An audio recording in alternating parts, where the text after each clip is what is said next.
आज हम लोग देखने वाले हैं रासायनिक समीकरण। तो रासायनिक समीकरण होता क्या चीज है?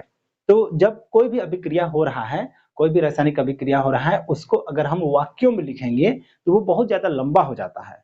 जैसे कि आप देखिए, मैग्नीशियम के रिबन को वायु की उपस्थिति में जलाने पर मैग्नीशियम ऑक्साइड बनता है।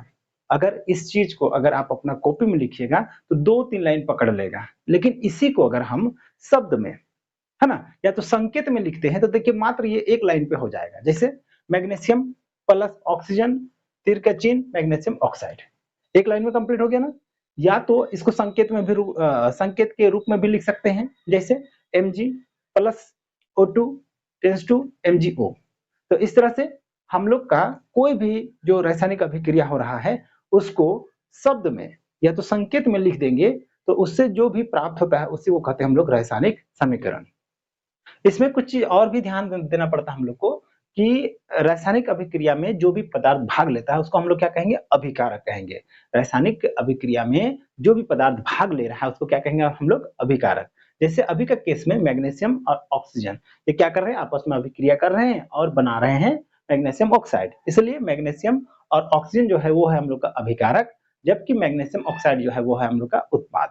और क्या कि अभिकारक और उत्पाद के बीच में हम लोग क्या करते हैं? तीर का चिन्ह लगाते हैं। तो तीर का चिन्ह का दिशा किधर रहेगा? तो अभिकारक से उत्पाद की ओर रहेगा। ठीक है।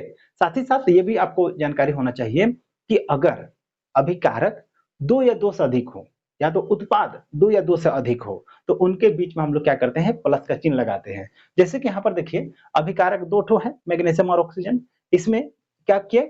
मैग्नीशियम और ऑक्सीजन के बीच में प्लस का चिन्ह लगाए। तो इसी तरह से अगर दो या दो से अधिक उत्पाद भी बनता तो वहां प्लस का चिन्ह लगाते और उस सबको लिख देते, है कि नहीं? तो इस तरह से हम लोग रासायनिक समीकरण क्या है और इसमें जो इंपॉर्टेंट टर्म यूज होता है वो क्या है वो हम लोग सीख लिए। इसके बाद हम लोग को सीखना है संतुलित तथा असंतुलित रासायनिक समीकरण। अब हम लोग देखेंगे संतुलित तथा असंतुलित रासायनिक समीकरण। तो नाम से ही पता चलता है संतुलित मतलब क्या होता होगा? बराबर, है कि नहीं? और असंतुलित मतलब बराबर नहीं होना। तो सबसे पहले देखिए यहाँ पर लिखा हुआ संतुलित रासायनिक समीकरण। तो वैसा रासायनिक समीकरण को कहते हैं जिसमें अभिकारक की मात्रा और उत्पाद की मात्रा दोनों बराबर हो। वही चीज को यहाँ पर लिखा हुआ है वैसा रासायनिक समीकरण जिसमें अभिकारक की मात्रा और उत्पाद की मात्रा बराबर हो। ठीक है। जैसे कि देखिए यहाँ पर कुछ एग्जाम्पल भी दिया हुआ है। जैसे यहाँ पर देखिए 2H2 प्लस O2, तीर का चिन्ह लगाने के बाद 2H2, 2H2O, फिर CH4 मतलब कि मीथेन है, इसको ऑक्सीजन की उपस्थिति में जलाएंगे तो कार्बन डाइऑक्साइड और जल बनेगा। उसी तरह से सोडियम है और क्लोरीन है, आपस में रिएक्ट करेगा और बनाएगा NaCl। अब इसमें ध्यान दीजिएगा तो आपको पता चलेगा कि इनका मात्रा बराबर है। जैसे देखिए यहाँ पर हाइड्रोजन का एटम है, तो हाइड्रोजन टोटल मिला के यहाँ पे 4 है। 4 कैसे? तो देखिए यहाँ पर ये जो हाइड्रोजन है ना, हाइड्रोजन है, हाइड्रोजन का हम लोग ऐसा लिखते हैं ना, ठीक है। तो ये बगल में जो रहता है ना वो परमाणु की संख्या दिखाता है। मतलब अगर H लिखा हुआ है तो इसका मतलब ये हुआ कि H है और एक बॉन्ड लगल होगा और H लगा होगा। यही दोनों को मिला करके हम लोग ऐसा लिखते हैं। तो ये बगल का 2 क्या दिखा रहा है हम लोग को? परमाणु की संख्या दिखा रहा है। और ये बगल में जो है वो दिखा रहा है हम लोग का अणु का संख्या को। कहने का मतलब कहने का मतलब ये है कि अगर हम यहाँ पे 2 लिखे हैं, कैसे 2H2 लिखे हैं, तो इसका मतलब ये हुआ कि ये जो H2 है ना ये 2 ठो है। कहने का मतलब इसको हम अगर विस्तार करके लिखेंगे तो मेरा हो जाएगा H2 और H2। ठीक है। अब फिर इसको विस्तार करते हैं तो क्या बनता है मेरा? यहाँ से फिर H बनता है और फिर H बनता है। 2 ठो आ जाता है ना, इसको जैसे ऐसे तोड़े वैसे ही। तो फिर ये भी जब टूटेगा तो इसका भी तो 2 ठो H आएगा। तो टोटल मिला क्या ठो H हुआ? देखिए तो 1 2 3 4, 4 को H आया। इसलिए हमको समझ में आया कि यहाँ पर 4 को हाइड्रोजन है। उसी तरह ये जो है ऑक्सीजन 2 ठो है। अब इधर काउंट करते हैं तो देखिए 2 दूनी 4, तो हाइड्रोजन का हुआ 4। अब देखिए यहाँ बगल में क्या है? 1 और ये बगल में कितना है? 2। तो इसको गुना करते हैं ना, 2 एका 2, तो ऑक्सीजन का 8 हो गया, 2 हो गया। तो इस साइड में हाइड्रोजन 4, इधर भी हाइड्रोजन 4, इधर ऑक्सीजन 2, इधर भी ऑक्सीजन 2। 2 कैसे समझ में आया ना? यहाँ बगल में 1 है और ये 2 है, ये दोनों गुना होकर के 2 एका 2 दे रहा है। उसी तरह से यहाँ पे आते हैं मीथेन और ऑक्सीजन। यहाँ पर कार्बन का एक ठो, इधर का एक ठो है, इधर भी एक ठो है। हाइड्रोजन का एक ठो है, तो देखिए यहाँ पर CH4 बोल रहा है, तो हाइड्रोजन का एक ठो है 4 ठो। यहाँ पर भी देखिए हाइड्रोजन 4 ठो होगा, 2 दूनी 4। ठीक है। अब देखते हैं ऑक्सीजन। ऑक्सीजन का एक ठो है, तो यहाँ देखिए 2 और ये 2, 2 दूनी 4। यहाँ पर कितना हो जाएगा, तो देखिए 2 ठो यहाँ है और यहाँ ये देखिए ये 2 और यहाँ बगल में 1 है, 2 एका 2, मतलब यहाँ पर 2 ठो ऑक्सीजन है, यहाँ पे 2 ठो ऑक्सीजन है, तो टोटल इधर भी 4 ऑक्सीजन हो गया, है कि नहीं। तो देखिए तो कार्बन की मात्रा, हाइड्रोजन की मात्रा, ऑक्सीजन की मात्रा दोनों सभी बराबर हो गया। उसी तरह यहाँ पे आइए, यहाँ पे देखिए सोडियम है और ये क्लोरीन है। सोडियम इधर का ठो है, 2 ठो है कि नहीं, यहाँ 2 लगा दिए गए हैं, और क्लोरीन भी का ठो है, 2 ठो है, तो सोडियम भी 2, क्लोरीन भी 2। अब इधर काउंट करते हैं, तो देखिए कुछ नहीं तो यहाँ पर 1 है, तो 2 एका 2, बगल में कभी भी रहेगा ना, तो नीचे में जो रहता है घातांक, नीचे में जो रहेगा उससे उसको गुना कीजिएगा, तो 2 एका 2, तो सोडियम का है 2 ठो, क्लोरीन भी का ठो, यहाँ कुछ नहीं तो 1, तो 1 और ये 2 गुना 2 एका 2, तो सोडियम भी 2 हुआ और क्लोरीन भी हम लोग का 2 हो गया। अगर आपको ये काउंट करने में दिक्कत होता है तो फिर से एक बार क्या कहते हैं, इसको रिप्ले करके देखिएगा। साथ ही साथ मैं अगला जो वीडियो बनाऊँगा उसमें अच्छा से सिखाऊँगा कि किस तरह से हम लोग परमाणु की संख्या और अणु की संख्या को काउंट करते हैं। अभी तो हम लोग का ये मेन टारगेट है कि संतुलित और असंतुलित रासायनिक समीकरण होता क्या चीज़ है। तो यहाँ पर देखिए सोडियम भी 2, क्लोरीन भी 2, यहाँ भी सोडियम 2, क्लोरीन भी 2। तो ये तीनों में देखें कि जो भी तत्व है, जितना इधर है उतना ही इधर है, मतलब जितना अभिकारक है उतना ही उत्पाद बन रहा है। तो इसलिए ये हो गया हम लोग का संतुलित रासायनिक समीकरण। तो संतुलित रासायनिक समीकरण उस रासायनिक समीकरण को कहेंगे जिसमें अभिकारक की मात्रा और उत्पाद की मात्रा दोनों में बराबर हो। अब आते हैं उसी का उल्टा असंतुलित रासायनिक समीकरण। इसमें क्या होता होगा, जब इसमें अभिकारक और उत्पाद की मात्रा बराबर होता है तो इसमें क्या होगा, अभिकारक एवं उत्पाद की मात्रा बराबर नहीं होता होगा। सिंपल सी बात है। तो देखिए असंतुलित रासायनिक समीकरण किसको कहेंगे, वैसा वैसा रासायनिक अभिक्रिया, यहाँ पर लिखा गया, सॉरी, यहाँ पर आप लिखिएगा समीकरण।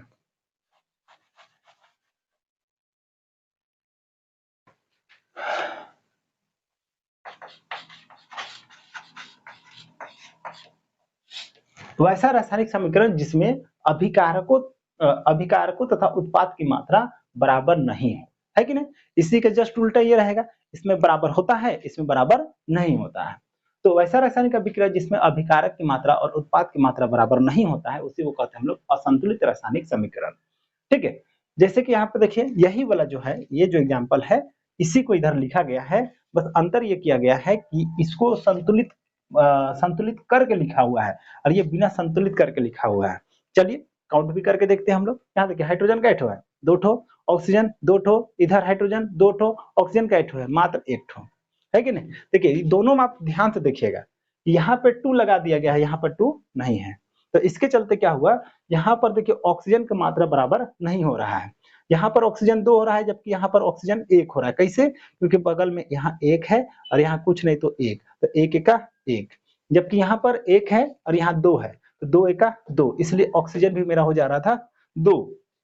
तो हाइड्रोजन का मात्रा तो सेम है लेकिन ऑक्सीजन का मात्रा बराबर नहीं है, इसलिए ये क्या हो गया हम लोग का असंतुलित रासायनिक समीकरण हो गया। उसके बाद देखिए यहाँ पर CH4 मतलब मीथेन, है कि नहीं। तो हाइड्रोजन यहाँ कै ठो है, 4 ठो है।